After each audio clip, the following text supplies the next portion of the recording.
he broken this ceasefire. He killed our people, and he didn't exchange prisoners. We signed the exchange of prisoners, but he didn't do it. What kind of diplomacy, JD, you are speaking about? What do you mean?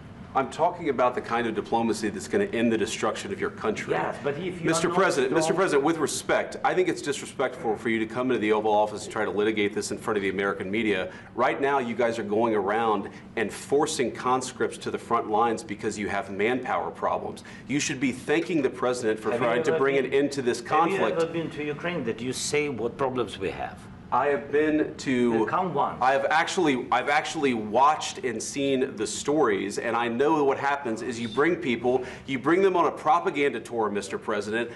Do you disagree that you've had problems bringing people into your military? And do you think that it's respectful to come to the Oval Office of the United States of America and attack the administration that is trying to prevent the destruction of your country?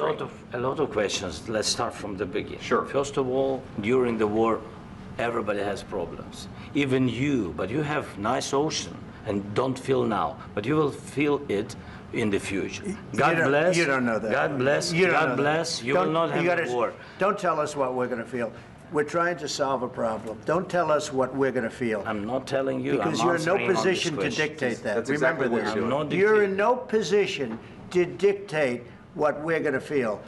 We're going to feel very good. You will feel influence. We're going to feel very good and very strong. You will feel influence. You're right now not in a very good position. You've allowed yourself to be in a very bad position, and he happens to be right about it. From the very beginning of the war. You're not in a good position. You don't have the cards right now. With us, you start having cards. I'm not playing cards. But right now, you don't. You're playing cards. Mr. President. You're playing cards. Serious. You're gambling with the lives of millions of people. You're gambling with World War III. You're gambling with World War III. And what you're doing is very disrespectful to the country, this country. That's back to you. Far more than a lot of people said they should have. Have you said thank you once? This entire meeting? No, in this entire meeting, have you said thank you? You went to Pennsylvania and campaigned for the opposition in October. Offer some words of appreciation for the United States of America and the president who's trying to save your country. Please, you think that if you will speak very loudly about the war, you can... He's not speaking loudly. He's not speaking loudly. Your country is in big trouble. Can I answer? Wait a minute. No. You've done a lot of talking. Your country is in big trouble. I know. You're not winning. You're not winning this. You have a damn good chance of coming out okay because of us. Mr. President, we are staying in our country, staying strong from the very beginning of the war. We've been alone, and we are thankful. I said thanks you haven't been in this alone. cabinet, you and haven't not been only alone. in this cabinet. We gave you, through this stupid president, $350 billion.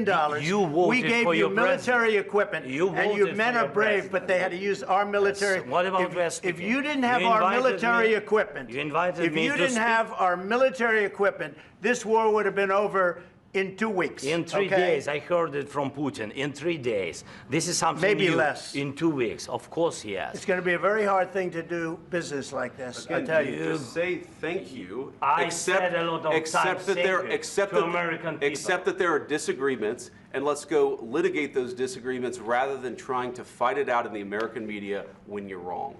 We know that you're wrong. But you see, I think it's good for the American people to see what's going on. I understand, sir. I think it's very important. That's why I kept this going so long.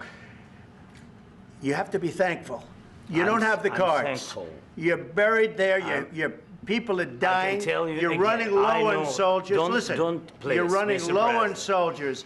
It would be a damn good thing. Mr. And then you tell us, I don't want a ceasefire. I don't want a ceasefire. I want to go, and I want this. Look. If you could get a ceasefire right now, I tell you, you take it so the bullets stop flying and your men stop getting killed. Of course, we want to stop the war. But you're saying you don't want a ceasefire. But I said to you, I want a ceasefire. With guarantees. Because you'll get a ceasefire faster than an agreement. Ask our people about ceasefire, what they think. That wasn't with me. For you what, that wasn't with me. That was with a guy named Biden, who was not a smart person. That was with Obama. It was your president. Excuse me. That was with Obama, who gave you sheets, and I gave you javelins. Yes. I gave you the javelins to take out all those tanks. Obama gave you sheets. In fact, the statement is Obama gave sheets and Trump gave javelins. You got to be more thankful, because let me tell you, you don't have the cards. With us, you have the cards. But without us, you don't have any cards. One more question to Mr. Vice President. I'm sorry, here. It'll be a tough deal to make. Because the attitudes have to change. What if Russia breaks ceasefire? What if Russia breaks peace talks? What do you do then? I understand that it's a heated conversation right now. What are you saying? She's asking, what if Russia breaks the ceasefire? What if anything? What if a bomb drops on your head right now? Okay? What if they broke it? I don't know. They broke it with Biden because Biden, they didn't respect him. They didn't respect Obama. They respect me. Let me tell you, Putin went through a hell of a lot with me. He went through a phony witch hunt where they used him and Russia. Russia. You ever hear of that deal? That was a phony Hunter Biden, Joe Biden scam. Hillary Clinton, Shifty Adam Schiff. It was a Democrat scam. And he had to go through that. And he did go through it. We didn't end up in a war. And he went through it. He was accused of all that stuff. He had nothing to do with it. It came out of Hunter Biden's bathroom. It came out of Hunter Biden's bedroom.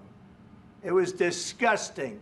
And then they said, oh, the laptop from hell was made by Russia, the 51 agents. The whole thing was a scam. And he had to put up with that. He was being accused of all that stuff. All I can say is this. He might have broken deals with Obama and Bush, and he might have broken them with Biden. He did, maybe. Maybe he didn't. I don't know what happened. But he didn't break them with me. He wants to make a deal. I don't know if you can make a deal. The problem is I've empowered you to be a tough guy. And I don't think you'd be a tough guy without the United States. And your people are very brave. But you're either going to make a deal or we're out. And if we're out, you'll fight it out. I don't think it's going to be pretty, but you'll fight it out. But you don't have the cards. But once we sign that deal, you're in a much better position. But you're not acting at all thankful. And that's not a nice thing. I'll be honest, that's not a nice thing. All right, I think we've seen enough. What do you think? Huh? This is going to be great television, I will say that. All right. We'll see what we can do about putting it together. Thank you. Guys, let's go. Guys, come on, let's go. We'll see. I don't know. All right, guys. Guys, come on. Wait. Hey.